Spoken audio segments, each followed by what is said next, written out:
Morning, नमस्कार। आज हम शुरू करने जा रहे हैं अपनी पहली क्लास रासायनिक सूत्र बनाना कैसे सीखें। वैसे तो ये क्लास 10वीं के लिए है स्पेशली, लेकिन कंपटीशन एग्जाम के अंदर भी रासायनिक सूत्र पूछे जाते हैं, तो ये सभी के लिए लाभदायक है। आप देख सकते हैं, क्लास को पूरा देखें ताकि वो अच्छे से समझ में आए। जो जो बिंदु बता रहा हूँ उस पर गौर करें। तो हम शुरू करते हैं क्लास। तो हम पढ़ेंगे रासायनिक सूत्र, और रासायनिक सूत्र हर एग्जाम में पूछे जाते हैं। और रासायनिक सूत्र बनाने के लिए सबसे पहले अपने को ध्यान में होना चाहिए कि तत्व क्या होते हैं। और तत्व ध्यान में होंगे तो उनके प्रतीक भी ध्यान में होने चाहिए। अब प्रतीक ध्यान में है तो उनके ऊपर आवेश कितना होता है वो भी ध्यान में होना चाहिए। ठीक है, तो हम बात करते हैं तत्वों की।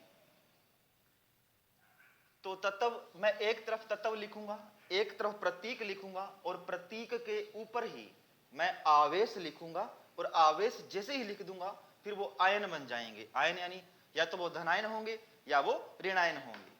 ठीक है, तो पहले मैं एक तरफ लिखता हूं तत्व और एक तरफ लिखता हूं प्रतीक। तत्व जैसे मैं पहले लिखूं सोडियम,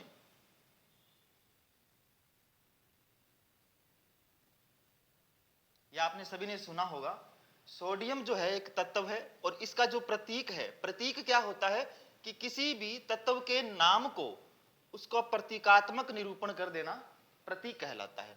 तो सोडियम का प्रतीक होता है N और A, और N और A, इस पर आवेश की बात करें तो होता है प्लस। यहां पर प्लस का मतलब है प्लस का एक, आप एक लगा सकते हो। जैसे ही प्लस लगाएंगे आवेश लग गया प्लस का, प्लस यानी धनायन, तो इसलिए हम कह सकते हैं ये धनायन है। कौन सा आयन है? धनायन है। इसके बाद बात करूं 2 नंबर, हाइड्रोजन। हाइड्रोजन के लिए हम लिखेंगे H, और H पर भी चार्ज होता है प्लस। प्लस का कितना? 1। ये भी हमें लगा सकते हैं। ठीक है ना, एक ही होता है, ये धनायन है। उसके बाद अलग अलग हम बात करें, पोटेशियम है। ठीक है, पोटेशियम, पोटेशियम का प्रतीक होता है K, और K पर होता है प्लस का 1। फिर हम कहेंगे सिल्वर। सिल्वर को हम चांदी भी कहते हैं भाई, और सिल्वर का प्रतीक होता है Ag, और Ag पर भी चार्ज होता है प्लस का 1। यानी ये सारे के सारे क्या हैं? धनायन है, और इन सभी के ऊपर क्या है? पॉजिटिव चार्ज है, प्लस का। ठीक है, उसके बाद हम बात करें क्लोराइड। क्लोराइड का प्रतीक होता है Cl, और Cl पर चार्ज होता है माइनस का 1। इसलिए फिर है फ्लोराइड। फ्लोराइड का प्रतीक होता है F, और चार्ज होता है माइनस का 1। और उसके बाद है ब्रोमाइड। ब्रोमाइड का प्रतीक होता है Br माइनस का 1। तो ये माइनस के चार्ज हैं, और भी बच गए हैं। आयोडाइड।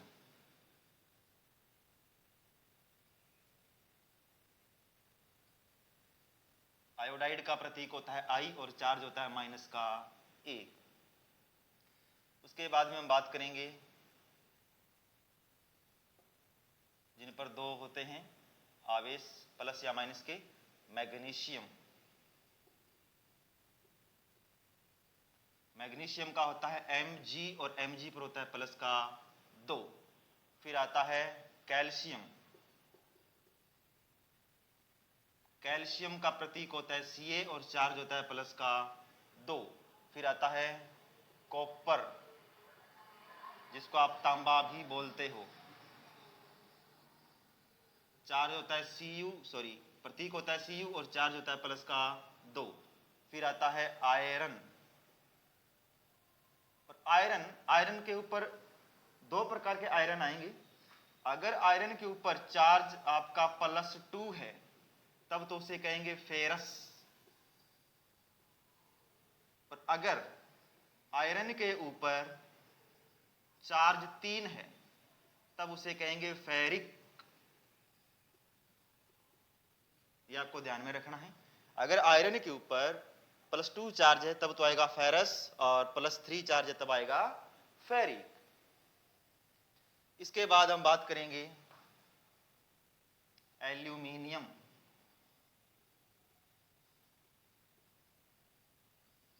एल्यूमिनियम का चार्ज प्रतीक होता है Al और चार्ज होता है प्लस का 3।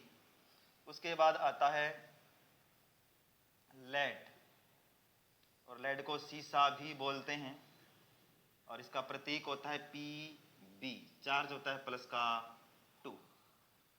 तो ये इस प्रकार कुछ हमने तत्व लिखे हैं, उनके प्रतीक लिखे हैं, उन पर चार्ज लिख दिए हैं। अब आप देख के बता सकते हो जिनके ऊपर प्लस चार्ज है वो धनायन है, और जिनके ऊपर माइनस है वो ऋणायन है।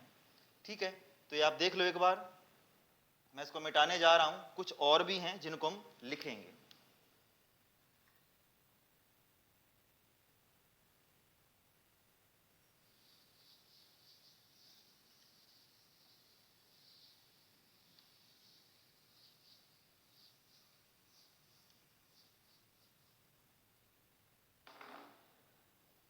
अब हम बात करेंगे आगे, मैं कहूं हाइड्रोजन। हाइड्रोजन का हमने लिख लिया था शायद। ठीक है, हाइड्रोजन के बाद में पोटेशियम का भी लिखा। अब हम बात करेंगे कुछ ऐसे तत्व आते हैं जिनमें एक परमाणु नहीं होता, एक से ज्यादा परमाणु होते हैं।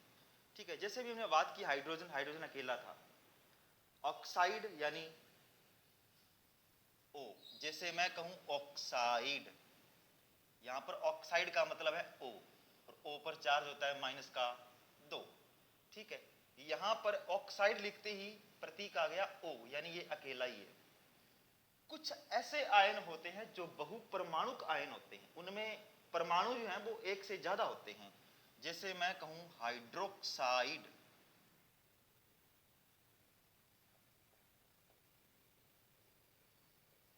हाइड्रोक्साइड जो आयन है, जैसे मैं O और H, इसमें दो परमाणु हैं, एक ऑक्सीजन का और एक हाइड्रोजन का, और इस पर चार्ज होता है माइनस का 1। तो जैसे कहूं सल्फेट, जैसे SO4, चार्ज होगा माइनस का 2। ये देखो, ये ऑक्सीजन के 4 परमाणु हैं और सल्फर का 1 है। ठीक है, और उसके बाद में आता है कार्बोनेट, यानी CO3 माइनस का 2। ठीक है, उसके बाद में आता है नाइट्रेट, यानी NO3 माइनस का 1।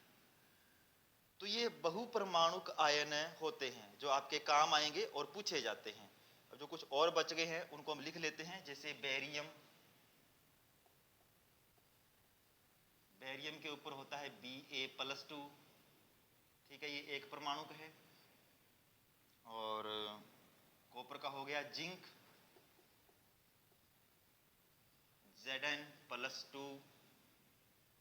ठीक है, और बेरियम हो गया, जिंक हो गया, नाइट्रेट, सल्फेट, कार्बोनेट, और हाइड्रोजन कार्बोनेट बच गया एक, हाइड्रोजन कार्बोनेट। यहां पर देखो हाइड्रोजन का मतलब क्या होगा H, और कार्बोनेट का मतलब CO3, और इस पर होता है माइनस का 1। ठीक है, तो ये इसका प्रतीक है, ध्यान दें, हाइड्रोजन कार्बोनेट। और ये बहुपरमाणुक आयन भी होते हैं क्योंकि इनमें एक से ज्यादा परमाणु होते हैं। तो इस प्रकार हमने कुछ तत्व देखे, उनके प्रतीक देखे। ठीक है, और सल्फाइड, सल्फाइड का होता है S, और S पर चार्ज होता है माइनस का 2। अब ध्यान दें, इसको देख लो, मैं साफ करने जा रहा हूं।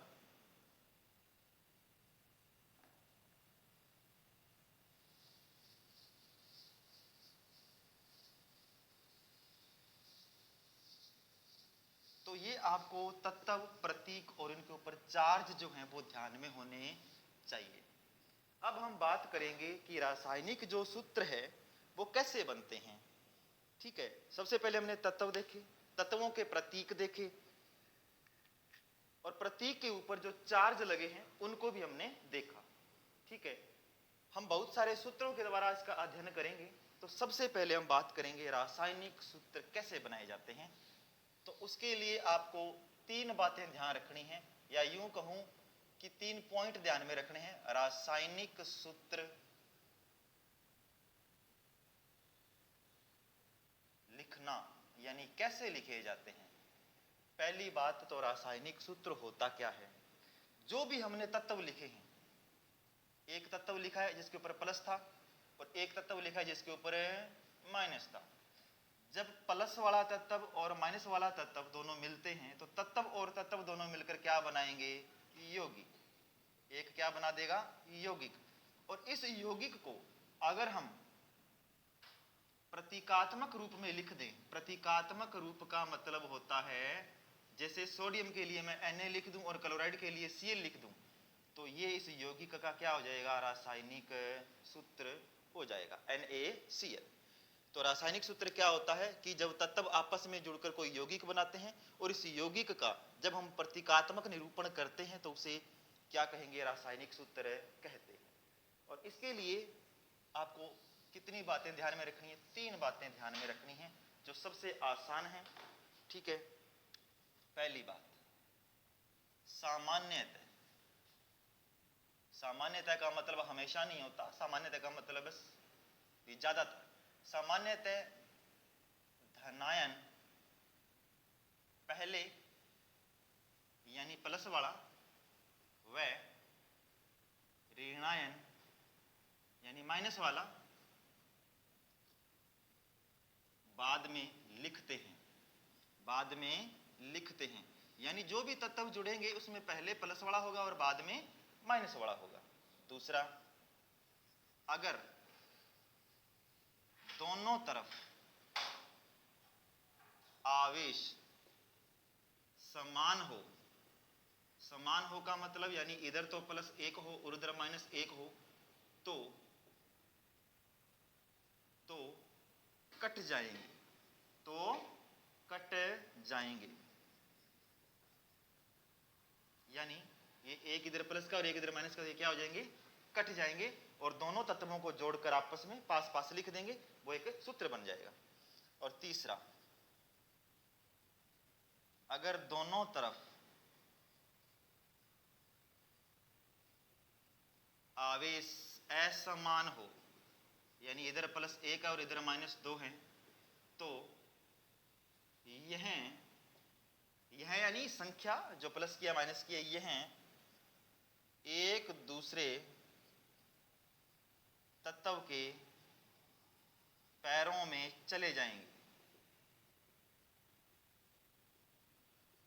पैरों में चले जाएंगे। यानी 2 तो आएगा इस तत्व के नीचे और 1 आएगा इस तत्व के नीचे। और सबसे जो लास्ट वाला पॉइंट है जो कि इंपॉर्टेंट भी ज्यादा बन जाता है और इसी पे सूत्र ज्यादा बनते हैं, बहुपरमाणुक आयनों को लिखते समय, बहुपरमाणुक आयनों को लिखते समय उनको कोष्ठक में लिखते हैं, उनको कोष्ठक यानी ब्रैकेट में लिखते हैं। वह बाहर संख्या लिखते हैं।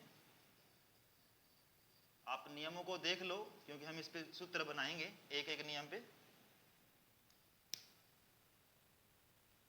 तो ये नियम थे। पहला नियम कि सामान्यतः धनायन पहले व ऋणायन बाद में लिखा जाता है, यानी पहले प्लस वाला होगा और बाद में माइनस वाला होगा। अगर दोनों तरफ आवेश समान हो, जैसे +1 और -1, तो वो कट जाएंगे।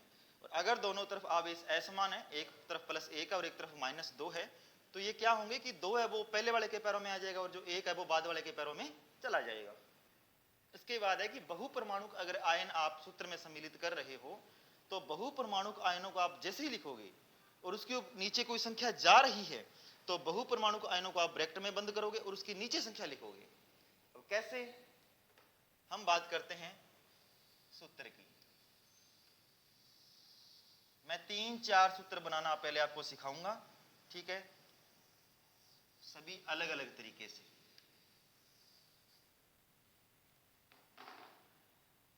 पहला सूत्र,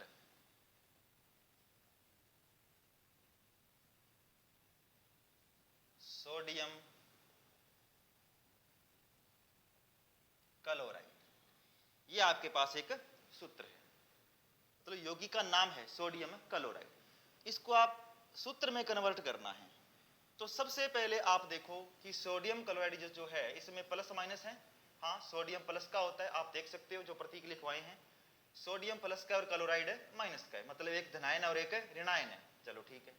दूसरा नियम क्या कहता है कि अब देखो सोडियम का हम लिखेंगे प्रतीक, सोडियम का प्रतीक होता है Na, क्लोराइड का प्रतीक होता है Cl। चलो ठीक है, यहां तक बात हो चुकी है। अब हम बात करेंगे सोडियम पर चार्ज कितना होता है, प्लस का 1, और क्लोराइड पर चार्ज कितना होता है, माइनस का 1।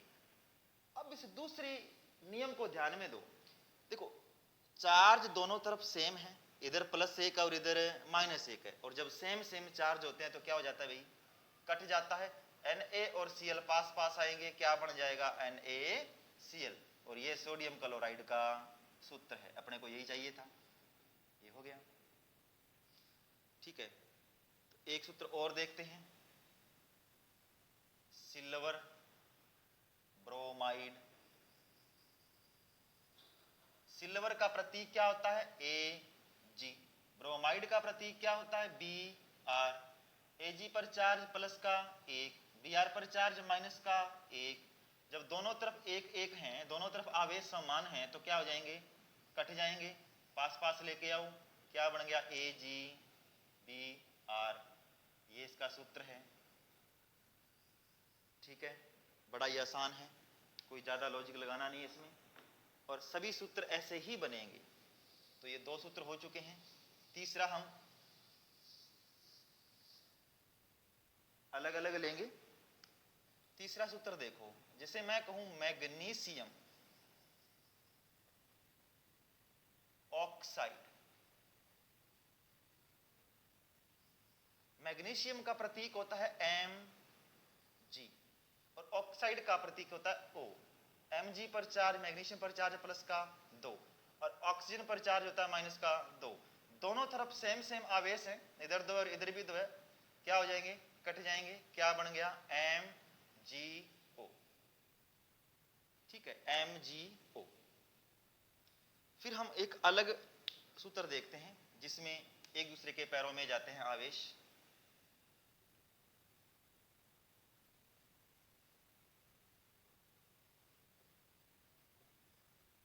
कैल्शियम क्लोराइड,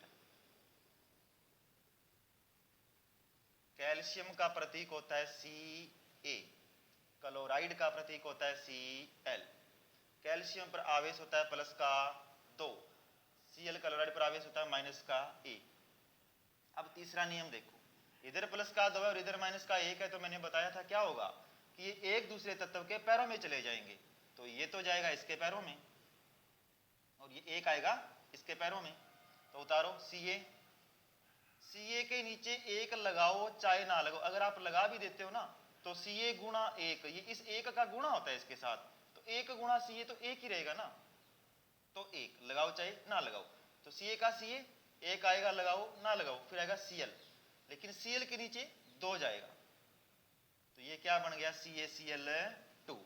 ठीक है, क्योंकि 1 का गुणा किसी के साथ भी करो वो 1 ही रहता है, लेकिन 2 लगाना जरूरी है, क्योंकि 2 लगाने से पूरी समीकरण या पूरा सूत्र बदल जाता है। ठीक है, तो ये एक सूत्र हो गया। एक सूत्र और कर लेते हैं,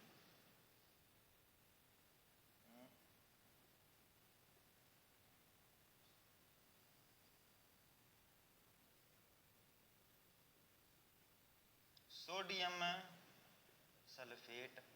सोडियम के लिए प्रतीक Na, सल्फेट के लिए प्रतीक SO4। Na पर चार्ज प्लस का 1 और SO4 पर यानी सल्फेट पर चार्ज माइनस का 2। फिर दोनों तरफ अलग अलग हैं, इधर 1 और इधर 2 है, तो ये 2 इसके नीचे लेके आओ, तो Na के नीचे आएगा 2, और इधर क्या है फिर SO4, इस 1 को नीचे लेके जाओगे, जैसे ही नीचे लेके जाओगे तो 4 1 कम है 4, बस ये पूरे का पूरा एक अणु ही रहेगा, तो ये बन गया Na2SO4 ये इसका सूत्र है, ठीक है। लेकिन अभी तक हमने बहुपरमाणुक आयन का कोष्ठक वाला कोई सूत्र नहीं किया है, तो उसकी हम बात करते हैं।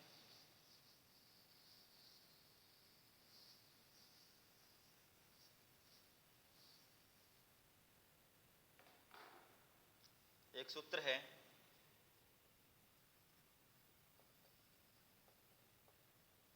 Aluminium sulphate. एल्यूमिनियम का प्रतीक होता है Al, सल्फेट का प्रतीक होता है SO4। एल्यूमिनियम पर चार्ज होता है प्लस का 3 और सल्फेट पर चार्ज होता है माइनस का 2। दोनों तरफ आवेश अलग अलग है, ये 2 इसके नीचे और 3 है इसके नीचे। Al के नीचे लेके आओ 2, फिर है SO4। ये SO4 जो है इसके नीचे आएगा कौन? 3 तो आ जाएगा, लेकिन हमने नियम क्या कहता है कि जब बहुपरमाणुक आयन के नीचे कोई संख्या जा रही है तो बहुपरमाणुक आयन को कोष्ठक में लिखते हैं और उसके बाहर संख्या लिखते हैं, बाहर यानी इधर नीचे, तो अब 3 नीचे लिखा जाएगा। तो ये सूत्र बनेगा Al2SO4 की होल 3, इसको होल 3 बोला जाता है, ठीक है ना। ऊपर लगाएंगे तो ये क्यूब हो जाता है, हम क्यूब नहीं लगाएंगे, ये होल 3 है, नीचे लगता है, ठीक है। तो ये एक सूत्र और देख लेते हैं, calcium hydroxide. Calcium hydroxide, calcium का प्रतीक होता है Ca और हाइड्रोक्साइड का प्रतीक होता है OH। कैल्शियम पर चार्ज होता है प्लस का 2 और OH पर होता है माइनस का 1। ये 2 इसके नीचे और 1 इसके नीचे। Ca के नीचे 1 लगाओ चाहे ना लगाओ, क्योंकि 1 का गुणा ही होता है तो वो 1 ही रहता है। फिर है OH, इसमें देखो ऑक्सीजन भी है और हाइड्रोजन भी है, दोनों ये क्या है, कौन सा है? बहुपरमाणुक है, तो OH। और बहुपरमाणुक आयन के नीचे जब कोई संख्या जाएगी तो उसको हम किस में लिखेंगे? कोष्ठक में लिखेंगे और नीचे क्या लिख देंगे? संख्या। तो ये कैल्शियम हाइड्रोक्साइड, ठीक है, जिसे भुजा हुआ चूना भी हम बोल सकते हैं। तो ये थे सूत्र, ठीक है, जो सबसे आसान थे। और कुछ मैं सूत्र आपको करने के लिए दूंगा जो मैं लिख रहा हूं यहां पे। आप नियमों पे फोकस करें, सूत्र कैसे बनाए गए हैं उन पे फोकस करें, ठीक है। और आपको मैं गृह कार्य दे रहा हूं, बनाने का प्रयास करें आप। पहला है हाइड्रोजन क्लोराइड।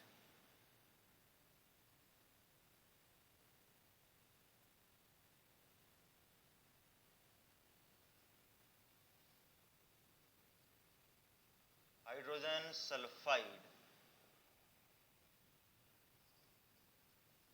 सिल्वर नाइट्रेट,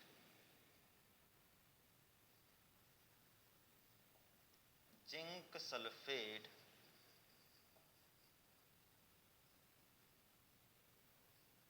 फिर है 5वां कॉपर नाइट्रेट।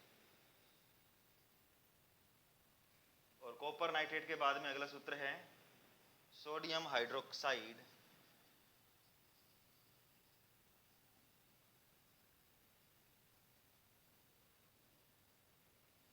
ठीक है, और इसके बाद में आगे कुछ और सूत्र हैं, उस पर फोकस करें। जिंक नाइट्रेट और सोडियम नाइट्रेट,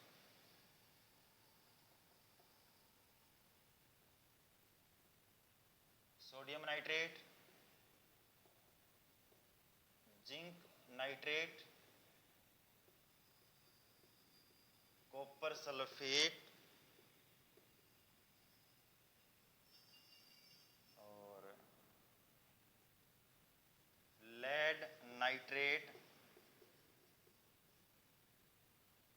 कैल्शियम कार्बोनेट,